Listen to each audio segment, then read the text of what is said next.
সবাইকে স্বাগত দীপ্ত আন্তর্জাতিক সংবাদে, সাথে রয়েছে দোলা ডলরেস।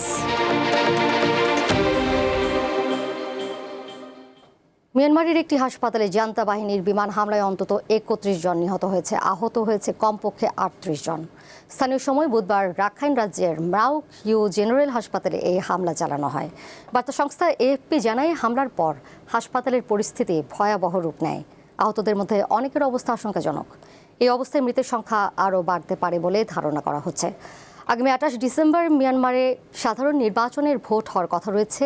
তার আগে বিদ্রোহীদের নিয়ন্ত্রণে থাকা অঞ্চল পুনর্দখলের জন্য ব্যাপক অভিযান চালাচ্ছে সামরিক জান্তা। এই হামলার বিষয়ে তাৎক্ষণিকভাবে কোনো মন্তব্য করেনি জান্তা সরকার।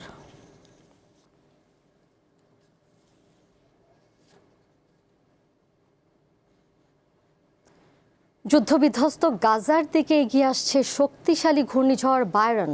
আশঙ্কা করা হচ্ছে এতে অন্তত ৮.৫ লাখেরও বেশি মানুষ সরাসরি দুর্ভোগে পড়বে। ফিলিস্তিনের আবহাওয়া বিভাগ বলছে, এই ঘূর্ণিঝড় বাস্তুচ্যুতদের বিপর্যয়কর পরিস্থিতিতে ফেলতে পারে। তীব্র বাতাসে উড়ে যেতে পারে অনেক তাঁবু ও আশ্রয়কেন্দ্র। সেই সঙ্গে আশঙ্কা রয়েছে আকস্মিক বন্যার। এছাড়া তীব্র ঠান্ডায় নানা অসুখে আক্রান্ত হতে পারেন শিশু ও বৃদ্ধরা।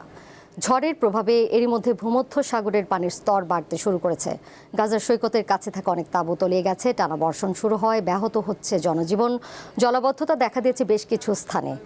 ফিলিস্তিন কর্তৃপক্ষ বলছে, এমন দুর্যোগ মোকাবেলার জন্য প্রয়োজনীয় সরঞ্জাম নেই গাজাবাসীর কাছে। এই অবস্থায় ইসরায়েলের প্রতি গাজায় তাঁবুর খুঁটি ও অন্যান্য প্রয়োজনীয় জিনিসপত্রের উপর নিষেধাজ্ঞা তুলে নেওয়ার আহ্বান জানিয়েছে মানবাধিকার সংস্থাগুলো।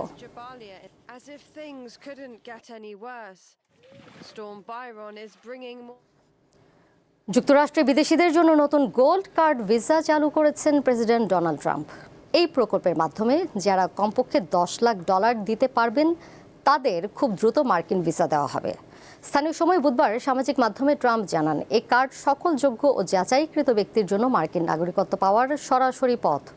প্রকল্পটির ওয়েবসাইটে বলা হয়েছে, এই ভিসা শুধু তাদেরকে দেওয়া হবে যারা যুক্তরাষ্ট্রের যথেষ্ট কাজে আসবেন। এর আওতায় একটি উল্লেখযোগ্য সময় পর্যন্ত যুক্তরাষ্ট্রে বসবাসের সুযোগ পাবেন তারা। এই ভিসার জন্য প্রতিটি আবেদনকারীর পরিস্থিতির উপর নির্ভর করে অতিরিক্ত সরকারি ফি প্রযোজ্য হতে পারে বলেও জানানো হয়েছে। এছাড়া কর্মীদের স্পন্সরকারী ব্যবসা প্রতিষ্ঠানগুলোকে এই ভিসার জন্য বাড়তি ফি সহ $20 লাখ দিতে হবে। এই কার্ডের একটি প্ল্যাটিনাম সংস্করণও শিগগিরই আনতে যাচ্ছেন ট্রাম্প, যার আওতায় বিশেষ কর ছাড় দেওয়া হবে। প্ল্যাটিনাম কার্ডের মূল্য ধরা হয়েছে $50 লাখ। আত্মগোপনে থাকার 11 মাস পর প্রকাশ্যে এলেন শান্তিতে নোবেল পুরস্কার বিজয়ী ভেনেজুয়েলার বিরোধী দলীয় নেতা মারিয়া করিনা মাচাদো। স্থানীয় সময় বুধবার গভীর রাতে নোবেল পুরস্কার বিতরণী অনুষ্ঠানে অংশ নিতে নরওয়ের অসলোতে পৌঁছান তিনি। তবে মাচাদো সশরীরে পুরস্কার গ্রহণ করতে পারেননি। পুরস্কার বিতরণী অনুষ্ঠান শেষ হওয়ার কয়েক ঘন্টা পর অসলো পৌঁছান মাচাদো। তার পক্ষে মেয়ে আনা করিনা সোসা পুরস্কারটি গ্রহণ করেন। 2024 সালে ভেনেজুয়েলায় প্রেসিডেন্ট নির্বাচনে নিকোলাস মাদুরোর জয়ের পর দেশটির বিরোধী দলীয় নেতা মাচাদো আত্মগোপনে চলে যান। সবশেষ তাকে প্রকাশ্যে দেখা যায় গত জানুয়ারি মাসে।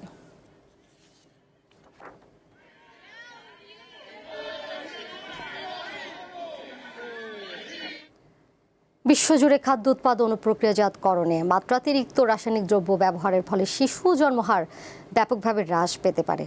সম্প্রতি যুক্তরাষ্ট্র এবং যুক্তরাজ্যের বিজ্ঞানীদের যৌথ গবেষণায় এমন তথ্য উঠে আসে। গবেষণাপত্রে বলা হয়, বিশ্বে বর্তমানে যে মাত্রায় খাদ্যের রাসায়নিক ব্যবহার হচ্ছে, এমনটা অব্যাহত থাকলে 2025 থেকে 21 সালের মধ্যে 20 থেকে 70 কোটি শিশুর জন্ম কমে যাবে। সে সঙ্গে বাড়বে বন্ধ্যাত্বের ঝুঁকি। এছাড়া ক্যান্সার, নিউরো ডেভেলপমেন্টাল ক্ষতি, স্থূলতা, ডায়াবেটিস বিস্তার বাড়বে বলেও সতর্ক করা হয়েছে।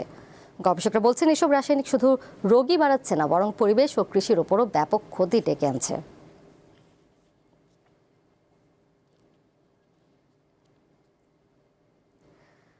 চলতি শীত মৌসুমে ভারতের দিল্লির বায়ু দূষণ ভয়াবহ রূপ নিয়েছে।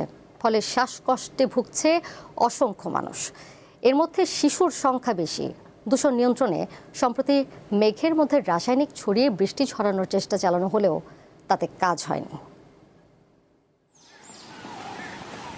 এক দশক ধরে দিল্লি বিশ্বের দূষিত শহরের তালিকায় প্রায়ই শীর্ষে উঠে আসছে। শীতকাল শুরু হওয়ায় আবারও ভয়াবহ রূপ নিয়েছে শহরটির বায়ু দূষণের মাত্রা। কয়েক সপ্তাহ ধরেই দিল্লির এয়ার কোয়ালিটি ইন্ডেক্স অর্থাৎ AQI বিশ্ব স্বাস্থ্য সংস্থার সুপারিশ করা সীমার 20 গুণেরও বেশি অবস্থায় রয়েছে।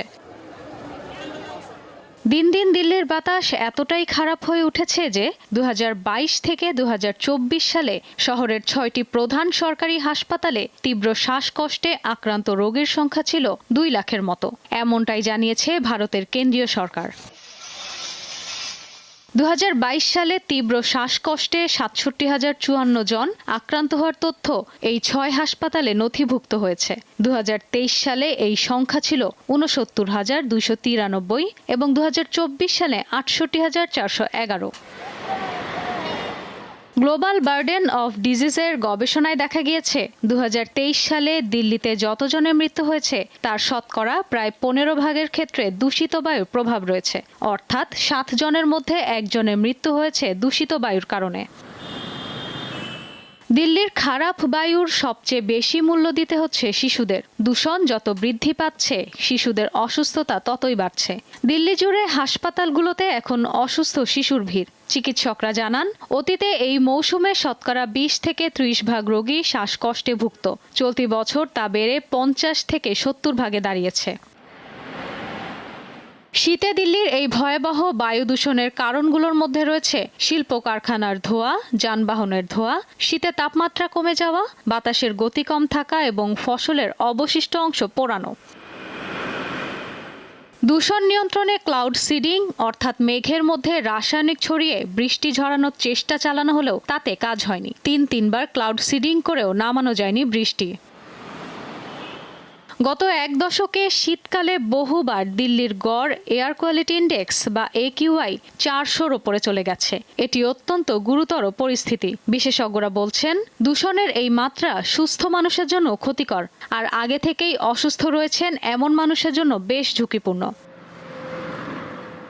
ইশরাত সুমা, দীপ্ত বার্তা কক্ষ।